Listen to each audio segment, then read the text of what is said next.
नमस्कार, आप देख रहे हैं स्वदेश खबर। मैं हूं आपके साथ कविता थपलियाल और शुरुआत करेंगे बड़ी खबरों के साथ, जहां पर हम बात करेंगे शेयर बाजार की। बुलेटिन में सबसे पहले यहां पर शेयर बाजार की बात करें तो वीकली एक्सपायरी के दिन बाजार में मुनाफा वसूली आज हमने देखी है और आज गिरावट बाजार में हमने देखी। पूरा अपडेट हमारी सहयोगी मानसी दवे दे रही है। तो यहाँ पर देखिए वीकली एक्सपायरी की वॉलेटिलिटी बाजार में बिल्कुल दिखी। पूरे दिन बाजार एक रेंज में काम करता रहा और कमजोरी जो है हावी होती हुई पूरे दिन हमने देखी। इस कमजोरी में सबसे ज़्यादा अगर देखें तो 50% कंट्रीब्यूशन एचडीएफसी ट्विंस का रहा निफ्टी के फॉल के लिए, और वहीं रिलायंस का कंट्रीब्यूशन 80% रहा। ये स्टॉक्स जो कि अच्छी खासी तेज़ी दिखा रहे थे आज बिल्कुल परफॉर्म नहीं कर पाए, जिसका एक इम्पैक्ट था। कमजोरी के साथ ये स्टॉक्स ट्रेड करते हुए करीब 2-2.5% की बिकवाली, और इसी के चलते निफ्टी में सबसे ज़्यादा प्रेशर बिल्टअप भी होता हुआ दिखा। इसके अलावा निफ्टी के और गेनर्स की बात करें, axis bank, Divi's lab, HUL, ICICI bank जैसे स्टॉक्स इस सूची में शामिल रहे, जहां पर अच्छी तेजी के बीच आज के सत्र में हमने मोमेंटम बेस्ड कामकाज देखा। Losing candidates Adani port, Titan, HDFC power grid जैसे स्टॉक्स रहे, जहां पर बिकवाली का दबाव आज के सत्र में नजर आया। मिड कैप में आज के सत्र में हमने अच्छी तेजी जरूर देखी, जहां बाजार परफॉर्म नहीं कर पा रहे थे, इंडेक्सेस परफॉर्म नहीं कर पा रहे थे, वहां पर बाजार में मिड कैप में अच्छा एक्शन दिख रहा था। उसमें gaining momentum doctor Lal pathlab, BEL, Alembic pharma, LIC housing finance, CSE जैसे स्टॉक्स में नजर आया। तो दिन में मिड कैप ने परफॉर्म किया, लेकिन क्लोजिंग के वक्त मिड कैप स्पेस में भी बिकवाली का दबाव ही देखने को मिला और मिड कैप इंडेक्स भी लाल निशान के साथ ही क्लोज होता हुआ दिखा। मिड कैप में losing candidates escort, Adani total gas, Adani power, JSW energy जैसे स्टॉक्स रहे, जहां पर आप देख सकते हैं बिकवाली के साथ करीब 3 से लेकर 9% तक की कमजोरी भी आज के सत्र में देखी जा चुकी। मेजर गेनिंग सेक्टर्स की अगर बात करें, डिफेंस का दिन था आज। डिफेंस स्पेस से जो स्टॉक्स थे, BEL, HAL, हिंदुस्तान एरोनॉटिक्स, तो ऑफकोर्स हम देख रहे हैं काफी समय से अच्छी तेजी दिखाई रहा है। भारत डायनेमिक्स अच्छी तेजी के बीच डिफेंस स्पेस में कामकाज देखने को मिला। इसके ठीक पीछे हमने देखा फार्मास्यूटिकल इंडेक्स और रियल एस्टेट स्पेस में भी बढ़त के साथ कामकाज देखने को मिला। लेकिन इसके अलावा तमाम सेक्टर्स, तमाम पॉकेट्स में लाल निशान के साथ बिकवाली देखी हमने। IT, financial services, auto, metal, ये तमाम स्पेसेस लाल निशान के साथ ही ट्रेड करते हुए दिखे। कल का दिन काफ़ी इंपॉर्टेंट है, RBI की क्रेडिट पॉलिसी आने वाली है। उसके एक दिन पहले ठीक हमने जो एक्सपायरी है, वीकली एक्सपायरी, उसका प्रेशर देखा। क्लोजिंग जब हुई तमाम इंडेक्स में बिकवाली का दबाव रहा, लेकिन कल अब क्रेडिट पॉलिसी का बाजार पर कैसा इंपैक्ट पड़ता है ये देखना काफ़ी इंपॉर्टेंट होगा। पूरे मार्केट राउंडअप के लिए हम आगे बढ़ेंगे और रुख करेंगे दूसरी खबरों की ओर, जहां पर भारत का दबदबा दुनिया भर में बढ़ता हुआ जा रहा है। मार्केट हो या इकोनॉमी की रफ्तार, हर मामले में भारत का प्रदर्शन दुनिया के बाकी देशों से बेहतर रहा है और इसी पर डिटेल से समझाइश दे रहे हैं हमारे सहयोगी डिम्पी कालरा। सिर्फ एक ही लाइन बहुत होगी जो आज से कई साल पहले बोली गई थी स्पेस से, कि सारे जहां से अच्छा हिंदुस्तान हमारा। कुछ आज भी वैसा ही है। आपको मैं एक एक करके सब पायदान पे आपको दिखाऊंगा कि कैसे भारत वर्सेस चीन अगर आप देख रहेंगे तो भारत उससे कहीं तेज़ी से आगे बढ़ता हुआ दिख रहा है। ये निफ्टी का रिटर्न आपकी स्क्रीन पर होगा, जहां पर एक साल में हमारे देश ने करीब 20% का रिटर्न दिया, हमारे इंडाइसिस ने, जबकि चीन ने कुछ खास रिटर्न नहीं, बल्कि वो तो नेगेटिव था 6%। और 3 साल का औसतन रिटर्न निकाले तो करीब 50% का रिटर्न भारतीय बाजारों ने दिया है सिर्फ इंडेक्स के तौर पर, और जबकि चाइना के बाजार ने कुछ खास रिटर्न नहीं दिया। तो इसी से पता लगता है कि भारतीय बाजारों की जो स्थिति है और चाइना के मार्केट में अगर आप पैसा लगा रहे हैं तो वहां से बहुत बेहतर है। अब आते हैं GDP ग्रोथ, यानी कि ग्राउंड चेक देखते हैं। पिछले 3 क्वार्टर हमने निकाले हैं, जून क्वार्टर, दिसंबर क्वार्टर और सितंबर क्वार्टर। अगर आप भारत का ग्रोथ देखेंगे तो 20%, 8.5%, 5% की आपको हर बार की ग्रोथ दिखी है। लेकिन चीन हर पैमाने पर हर क्वार्टर में हमसे पीछे ही था, चाहे वो जून क्वार्टर हो या फिर दिसंबर क्वार्टर हो, वो हर पैमाने पर हमसे पीछे था। ये GDP का आंकड़ा आपकी स्क्रीन पर आया। अब तीसरी चीज़ आपके सामने लेके आते हैं कि भारतीय बाजार का प्रदर्शन इस समय कैसे रहा, आउट परफॉर्मेंस कैसे गया उसने दूसरे देशों के मुकाबले। जैसे भारतीय बाजारों ने पिछले एक साल में 53% के आसपास का रिटर्न दिया, वहीं US का मार्केट करीब 30% रिटर्न दे पाया, यानी कि US मार्केट से कहीं ज़्यादा का रिटर्न तो भारतीय बाजारों में मिला। निकाई जो कि जापानीज मार्केट है, वहाँ से भी हमने ज़्यादा रिटर्न दिया, सिर्फ 23% का रिटर्न था। कैक यूरोपियन मार्केट्स वहाँ पे देखेंगे तो सिर्फ 18% का रिटर्न था। तो कुल मिला के ग्लोबली अगर आप मार्केट से चेक कर रहे हैं तो भारतीय बाज़ारों का जो परफॉर्मेंस है वो कहीं बेहतर हमको होते हुए दिखा। ये हांगकांग का बाज़ार भी है जिसने बाकायदा नेगेटिव दिया है 26% का रिटर्न, जो कि एक साल में है। तो बाकी देश वर्सेस भारत का अगर आप देख रहे हैं तो भारत उसमें जीत रहा है। एक और बात, अगर एक्सपोर्ट्स के फ्रंट पे भी देखें, क्योंकि प्रधानमंत्री खुद मोदी ने कहा है कि इस बार का एक्सपोर्ट्स का आंकड़ा हमने बहुत अच्छे से अचीव किया है, और सिर्फ सिर्फ एक्सपोर्ट्स का आंकड़ा नहीं 400 बिलियन का, बल्कि एग्री एक्सपोर्ट्स में भी भारत ने $50 बिलियन के आंकड़े को पार कर लिया। भारत एक खाद्यान्न का देश है, यानी कि खाने पीने की चीज़ें यहाँ पे बहुत अच्छे से उगाई जाती हैं, एक कृषि प्रधान देश है, तो इसलिए एक्सपोर्ट्स का आंकड़ा देखना बहुत ज़रूरी था। जब हम आते हैं जीएसटी कलेक्शन के, सरकार की बैलेंस शीट कैसे हुई है, तो पिछले अगर आप देखें तो रिकॉर्ड स्तरों पर हम back to back GST collection देख पा रहे हैं, और इस बार का जीएसटी कलेक्शन तो रिकॉर्ड था, जो कि था 1,42,000 करोड़ रुपए का। तो ये अहम जीएसटी कलेक्शन अब अपनी स्क्रीन पर देख पा रहे हैं। अब आते हैं भारत में एक और छवि ऐसी बनाई जाती है कि ये पुरुष प्रधान देश है, बल्कि ऐसा नहीं है। एक हमको बड़ा इंटरेस्टिंग डाटा मिला कि अगर भारत में अगर आप सिर्फ एविएशन सेक्टर को ही कंपेयर करेंगे, जो कि एक्सपोज्ड सेक्टर भी है और लिक्विडेटिव सेक्टर भी है, लग्जरी वाला सेक्टर भी माना जाता है, उसमें भारत का दबदबा है।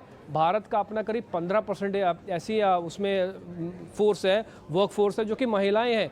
जबकि आप दूसरे देशों के मुकाबले देखेंगे, मैं आपको एक एक करके दिखाऊंगा, जैसे ऑस्ट्रेलिया में वर्क फोर्स एविएशन के अंदर सिर्फ 7.5% है महिलाओं का। इसके अलावा अगर आप तीसरा इसमें देश देख पा रहे हैं, वह है कनाडा, सिर्फ 7% है, जर्मनी सिर्फ 7%, अमेरिका सिर्फ 5.5%। तो भारत जो जेंडर बायस ना होते हुए बिल्कुल आपको महिलाओं को भी मौका दे रहा है, उसका एक एग्जांपल सिर्फ ये एविएशन इंडस्ट्री से निकल के आता है। तो कुल मिलाकर इन सभी चीज़ों को बताने का मकसद ये था कि सारे जहां से अच्छा हिंदुस्तान हमारा। इस साल गर्मी के सारे रिकॉर्ड टूट रहे हैं, लेकिन हॉट मौसम में भी कमाई वाले कूल शहरों में मौके बन रहे हैं। इसकी डिटेल्स एक बार फिर से दे रहे हैं हमारे सहयोगी टिम्पी कालरा। हॉट मौसम है, लेकिन इस बीच इसी हॉट मौसम में आपको कूल शेयर्स आपके सामने लेके आए हैं, और आप उसको हमने अलग अलग कैटेगरी में बांटा है, और आप वो अलग अलग कैटेगरी में आपके सामने रख रहे हैं। यानी कि अगर आप गर्मी से जूझ रहे हैं तो आप चाहें तो वरुण बेवरेजेस का फ़ायदा ले सकते हैं, आप इनके प्रोडक्ट पिए ना पिए, लेकिन हाँ, इस शेयर का बेनिफिट मिलेगा, क्योंकि पेप्सिको के जितने भी लिक्विड्स प्लांट है, ज़्यादातर उसकी फ्रेंचाइजी वरुण बेवरेजेस के पास है। यूनाइटेड ब्रिवरीज, अगर आप बियर वाले सेगमेंट में जाना चाहते हैं तो ये आपके लिए पसंदीदा शेयर हो सकता है। और टाटा कंज्यूमर्स, जिसका हिमालय ब्रांड है, और साथ ही स्टारबक्स की अगर आप कोल्ड कॉफ़ी पीना चाहते हैं तो टाटा कंज्यूमर्स आपको ज़रूर याद आ रहा होगा, या फिर इसके बारे में सोच रहे हैं तो सोचिएगा कि टाटा कंज्यूमर्स के शेयर के अंदर भी कुछ मिल जाएगा। अगर आप ये बेवरेजेस नहीं पीना चाहते हो, अगर आप चाहते हैं कि मैं थोड़ा हेल्दी रहूँ और जूस पीना चाहते हैं, तो फिर डाबर और आईटीसी दो कैटेगरी और हैं, जहाँ पे जूस सेगमेंट से करीब 53% मार्केट शेयर डाबर का है, और आईटीसी का करीब 5% मार्केट शेयर है। लेकिन इसका बी नेचुरल ब्रांड है, वो काफ़ी फेमस है, और इसका करीब 5% मार्केट शेयर भी है। ये जूस वाली कैटेगरी है। अगर आप जूस नहीं पीना चाहते, या फिर जूस से थोड़ा हट के ये जानना चाहते हैं कि जूस की पैकेजिंग में कौन कौन है, इसके बेनिफिशियरी कौन कौन से हैं, तो आपको देखेगा ऑरेंज बेवरेजेस, जो बिस्लेरी पानी आप पीते हैं उसकी बॉटलिंग ये करता है। एएमडी इंडस्ट्रीज, जितने सॉफ्ट ड्रिंक्स होती हैं या लिकर ड्रिंक्स होते हैं, उसके ऊपर जो ढक्कन लगता है टिपिकली यही बनाती है, और पेट जार्स भी यही बनाती है। हिंदुस्तान फूड्स भी एफएमसीजी के साथ एक अच्छे बिजनेस में आपको प्रोवाइड करती हैं। अब हम आ जाते हैं थोड़ा और आगे। अगर आप आइसक्रीम खाने की दिलचस्पी रखते हैं इसी हॉट गर्मी के अंदर, तो आपको वाडीलाल ज़रूर देखना चाहिए। इसका करीब 16% मार्केट शेयर है, और एक अरुण ब्रांड की आइसक्रीम, अगर आप सदर्न इंडिया में जाएंगे तो आपको वहाँ पे बहुत इसका नाम है, वो हैट्सुन एग्रो की है। इसके अलावा अगर आप कूलिंग वाली कंपनीज देख रहे हैं तो उसमें वोल्टास, ब्लू स्टार, सिम्फनी का सबसे इंपॉर्टेंट बात यह है कि इसका 50% कूलर मार्केट में शेयर है। और इसी सेगमेंट्स में अगर आप लॉयड, वर्लपूल जैसी कंपनीज में देखेंगे तो इनका भी मार्केट रेफ्रिजरेशन के अंदर काफ़ी अच्छा है। जॉनसन हिताची भी एसी और रेफ्रिजरेशन में काफ़ी अच्छा, और करीब ही 15% मार्केट शेयर रखता है। तो ये वो सारी कंपनीज हैं जिस पे आप ध्यान रख सकते हैं कूलिंग सेगमेंट में। इसके अलावा ऑरेंट इलेक्ट्रिक, अगर आप एसी और कूलिंग वाली कंपनीज में ढूंढ रहे हैं तो ये होगा।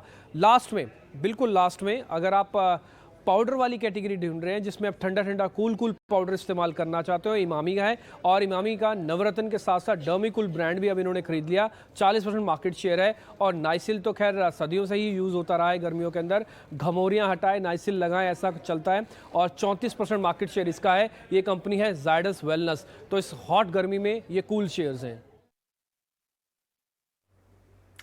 कोटक एएमसी के सीईओ हर्ष उपाध्याय के मुताबिक कॉर्पोरेट अर्निंग में कंपनियों के मार्जिन पर दबाव संभव है। हमसे खास बातचीत में उन्होंने कहा कि छोटी और मझोली कंपनियों में सावधानी से आप निवेश करें।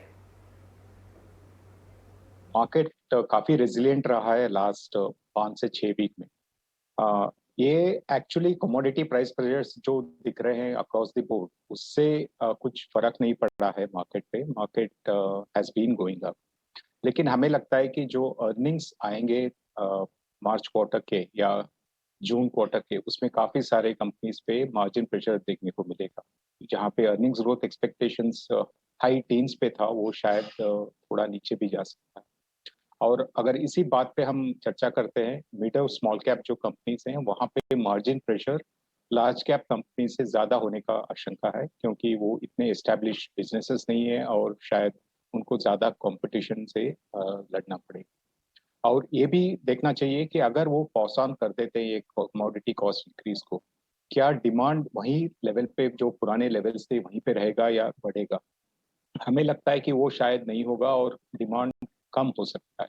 तो ये सब देखते हुए हमें लगता है कि मिड एंड स्मॉल कैप में बहुत ज्यादा लमसम इन्वेस्टमेंट्स इस समय पे नहीं करना चाहिए, थोड़ा कॉशियस रहना बेटर। आस्क संदीप सब्रवाल.com के संदीप सब्रवाल ने कंज्यूमर से जुड़े शेयरों में निवेश से बचने की सलाह दी है। वहीं आईटी शेयरों के बारे में उन्होंने कहा है कि मार्च तिमाही नतीजे बाजार में उनकी चाल को तय करेंगे। सेल्स एंड मार्केटिंग एक्सपेंडिचर जो बिल्कुल कंट्रोल था लॉकडाउन्स में, क्योंकि कोई ट्रैवलिंग नहीं हो रही थी, वो सब भी खर्चे बढ़ने शुरू होंगे इन कंपनीज के लिए। और एक बार एम्प्लॉयज वापस काम पे आते हैं ऑफिस में, तो खर्चा ऑब्वियसली बढ़ता है। तो ये कुछ कंसर्न्स भी हैं टेक्नोलॉजी सेक्टर में। ग्रोथ आउटलुक ठीक है, लेकिन कुछ कंसर्न्स हैं मार्जिन को लेके, तो इसलिए मुझे लगता है थोड़ी अनसर्टेनिटी है। जो रिजल्ट्स है वो काफी इंपॉर्टेंट रहेंगे। चलिए बात करते हैं कच्चे तेल की, जहां पर कल की तेज गिरावट के बाद आज कच्चे तेल में थोड़ी तेजी फिलहाल आती हुई दिखाई दे रही है। लेकिन किस तरह के फंडामेंटल्स पे कच्चा तेल काम कर रहा है, क्या क्या ट्रिगर्स हैं, बता रहे हमारे सहयोगी विश्व मोहन। तो बिल्कुल कल जो तेज़ गिरावट आई थी उसके बाद आज यहाँ पर हल्की रिकवरी की कोशिश हो रही है। और ख़बर ये है कि इंटरनेशनल एनर्जी एजेंसीज के जितने भी मेंबर्स हैं, वो यूएस का तो पहले से ही प्लान था कि वो स्ट्रेटेजिक रिजर्व के जरिए करीब करीब 180 मिलियन बैरल क्रूड मार्केट में उतारेंगे। अब उसके ऊपर से टॉप ऑफ दैट एक 60 मिलियन बैरल और क्रूड यहाँ पर बाकी मेंबर्स भी जारी करेंगे, यानी total 240 million barrel extra crude market में, ग्लोबल मार्केट में आएगा। तो कोशिश यही है कि जो रूस से जो सप्लाई कम हो रही है उससे कैसे पूरा किया जाए, लेकिन स्ट्रक्चरल दिक्कत यह है कि लॉन्ग टर्म में कैसे उसे पूरा किया जाए। अब जो नई रिपोर्ट आ रही है उसमें यूएस में लगातार उत्पादन बढ़ाने की कोशिश हो रही है। पिछले हफ्ते हमने देखा भी था, उत्पादन बढ़ने की वजह से यूएस के क्रूड स्टॉक बढ़े थे, जबकि बाजार का अनुमान था कि इस हफ्ते क्रूड स्टॉक कम रह सकता है। इसके बाद अब अगली खबर यह है कि यूएस और जितने भी पश्चिमी देश है वो चाह रहे हैं कि रूस से होने वाले जितने भी कोयला और तेल गैस इंपोर्ट है उसको पूरी तरह से बैन किया जाए। लेकिन इस बैन की खबर से ही इंडोनेशिया ने अपने कोयले के दाम बढ़ा दिए हैं, सऊदी ने मई के लिए क्रूड ऑयल के प्राइसेस बढ़ा दिए। तो पूरी तरह से ये सेलर का मार्केट हो गया है। अब बिल्कुल यहाँ पर सर्वाइव करना जो बायर्स है उनके लिए मुश्किल हो रही है। दुनिया भर में इन्फ्लेशन काफ़ी तेज़ी से बढ़ गए हैं, तो आसान नहीं है कि रूस के कोल और तेल गैस को पूरी तरह से इंपोर्ट किया जाए जब पूरी तरह से दुनिया में एनर्जी क्राइसिस चल रही है। तो ऐसे दौर में देखने वाली बात होगी आने वाले 2-3 दिनों में किस तरह से चीज़ें, सिनेरियो पूरा चेंज होता है, उसके बाद ही क्रूड एक सही डिसाइसिव मूव लेगा। जी चलिए, शुक्रिया इस पूरा अपडेट को देने के लिए विश्व मोहन। कंज्यूमर के लिए एक बड़ी राहत की खबर है। पेट्रोल डीजल की बढ़ती कीमतों पर सरकार ने कुछ समय के लिए ब्रेक लगाने के लिए यहां पर कह दिया है। लेकिन क्या है ये पूरी खबर और सरकार ने ऐसा क्यों कहा है, हमारे संवाददाता प्रकाश प्रियादर्शी समझा रहे हैं। देखिए, सूत्रों के हवाले से हमें एक्सक्लूसिव जानकारी मिल रही है कि अगले कुछ समय तक ऑयल मार्केटिंग कंपनी जो है वो पेट्रोल डीजल की कीमतों में बढ़ोतरी नहीं करेंगी। सूत्र में बता रहे हैं कि सरकार ने इस बात के निर्देश दिए हैं ऑयल मार्केटिंग कंपनीज को कि रिटेल प्राइसेस जो है उसमें समीक्षा नहीं की जाए कुछ समय तक और कीमतों में बढ़ोतरी नहीं की जाए। सूत्र में भी बता रहे हैं कि पेट्रोलियम मंत्रालय ने ओएमसी से ये कहा है कि जो वैश्विक घटनाक्रम है उसमें तेजी से बदलाव हो रहा है, लिहाजा ये बेहतर है कि अभी वेट एंड वॉच के मोड में रहा जाए। तो ऐसे समय में जब महंगाई अपने चरम पर है और पेट्रोल डीजल की कीमतों में बढ़ोतरी की वजह से इसमें और तेजी आ रही थी, लिहाजा एक तरीके से एक बड़ी राहत है कंज्यूमर के लिए। सूत्र हमें भी बता रहे हैं कि हालांकि अभी तक ये क्लियर नहीं है कि कितने लंबे समय तक तेल कंपनियां जो है वो कीमतों की समीक्षा रोकेंगी और पेट्रोल डीजल में बढ़ोतरी से बचेंगी। साथ ही साथ सरकार इस बात की भी समीक्षा कर रही है कि एक्साइज ड्यूटी में कटौती की जाए, कितनी कटौती की जाए और कब की जाए, इसके सही समय का इंतजार किया जा रहा है। और साथ ही साथ राज्य सरकारों से भी इस बात की अपील की गई है कि वो भी वैट में कटौती करें। जैसा कि आपको पता है कि पिछले 16 दिन में पेट्रोल डीजल पे करीब 10 रुपए की बढ़ोतरी तेल कंपनियां कर चुकी हैं और जो मौजूदा स्थिति दिख रही है उसमें और बढ़ोतरी की संभावना है। लेकिन सरकार के सलाह पर कंज्यूमर को अगले कुछ समय तक राहत मिलती हुई दिख रही है। देश के कई हिस्सों में फिर से पेट्रोल के प्राइसेस 100 रुपीस के पार चले गए हैं और कुछ हिस्सों में ये ऑल टाइम हाई पर पहुंच गए हैं। सरकार को काफी आलोचना झेलनी पड़ रही है, पार्लियामेंट के अंदर भी और बाहर भी। ऐसे में हरकत दिखाई जा रही है और कंपनियों को इस बात की सलाह दी गई है कि अगले कुछ समय तक कीमतों में बढ़ोतरी ना करें। गर्मी में बढ़ती डिमांड के बावजूद बिजली सप्लाई में कमी नहीं आएगी। केंद्रीय बिजली और कोयला मंत्री आर.के. सिंह ने बिजली सप्लाई को लेकर ये भरोसा दिलाया है। उन्होंने कहा है कि हमारे ग्रिड सिस्टम काफी मजबूत हैं और सुरक्षित भी। पहले भी 6 महीना पहले भी ऐसे ही लोगों ने शगुफा उड़ाया था, कुछ हुआ। We are capable of handling our requirements, that's what I will answer. वो हैकिंग या जो प्रतिवेदन जिस पर की आप बात कर रहे हैं, वो हैकिंग का अटेम्प्ट हुआ, अभी नहीं हुआ, वो फरवरी में हुआ, जनवरी फरवरी में हुआ, उसकी जानकारी हमको हुई। This kind of transition to a fat and flat range is a challenge, but the important point here to note is how do equities compare to bonds from an asset allocation perspective? And even with those challenges to the equity market, we find that the earnings yield compared to the yield you still have on bonds, which is still quite low, is still at a premium, a significant premium. So really what this suggests is, the acronym TINA, there is no alternative, that in a world where the overall expected returns are lower and it's a more challenging environment, equities still look to be one of the better places to be, and that also underpins our preference for equities compared to bonds.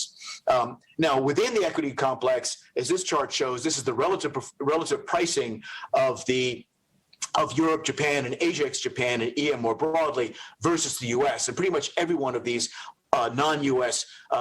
Asset complexes is at a discount to the S&P, and that reinforces the point I was making earlier, which is also reinforces our preference for parts of the world which are outside the United States. Now, just very quickly on the U.S., we think earnings will continue to rise at a moderate pace. We have a 4,700 target for the S&P. With the recovery that we've had in the U.S. index, we don't have terribly much upside to that. Even with the sell-off last night, we only have sort of 3-4% upside to the S&P. We've got more elsewhere. So this again underpins our preference for non-U.S. Markets. Within the S&P, however, we would note that the potential return is going to be significantly different depending upon whether the U.S. tips into recession or not. There's lots of questions we're getting from clients now about the risk of U.S. recession, which we quantify at about 30-35% based on current circumstances. If we don't have a recession, then as the blue line shows, we can probably recover. If we do have a recession, then there's probably some more downside. So this is a key issue to watch going forward. Within the U.S., for reference, we like infotech, energy, and healthcare. We're less keen on various parts of the defensives as well as the autos and component space. Now, turning to Asia, and this is where I'm going to focus my conversation in the last third of my presentation. This is a little bit complicated chart, but it really encompasses three very interesting dynamics. The first is that on the bottom axis, we are calibrating the relative performance of the various markets and sectors in the region under stagflation conditions and also under rising interest rates. Because as I've been saying, these are the sort of the clear and present challenges to markets. And on the vertical axis, what we're doing here is evaluating how the degree to which markets have priced the changes in the macro environment. So anything that's low, the lower down you are on this chart, the better it is, because it means that markets have already priced in a lot of bad news. So as you can see from the red highlighted part in the lower right section of the chart, there's a variety of markets and sectors. They would include things like China, Taiwan, Singapore from a market perspective, and they would include things like the metals and mining sector, the banks, real estate, and some of the deeper cyclicals, which we think are the more attractive parts of the region to be in. I will note that over here, where if you can see my cursor, India is in a less favorable part of the market because it's actually done better than one would expect given the change in the macro variables, and it tends to be somewhat more vulnerable to stagflationary concerns. So this underpins, as I'll elaborate in just a moment, why we moderated our view on India a few months ago. We had been overweight all of last year, and as I'm sure everyone knows, India was the best performing market in the region. We moderated back down to market weight and feel that we love the longer term view on India, but feel that the market valuations are somewhat expensive, and that's why we think India is likely to be in somewhat of a trading range. And we think that for the next sort of two quarters, we'd prefer to have a market weight stance than an overweight stance. Now, just in terms of valuation, here this shows that valuations have compressed below what we think is fair value, even allowing for a bit more conservative share price target, given all the macro concerns I've been indicating. And if we pull all our views together here, what we can see is that we're expecting kind of low teens overall upside for the region. We're overweight places like China, Taiwan, and Singapore, as I mentioned. We're market weight on India, which I'll get to in just a moment. We have a kind of a variety of different parts of the region that we like, whether it's the tech, hardware, and semis, kind of on the growth side of things, or liking banks, and in particular energy and metals and mining in the sort of the value and the commodity and interest rate sensitive space. We have a number of themes here, many of which we think are also relevant within the India market specifically, which would include beneficiaries of cost inflation, which would be companies with high and stable margins. We like the beneficiaries of higher rates, which would be the banks. We think you want to be careful of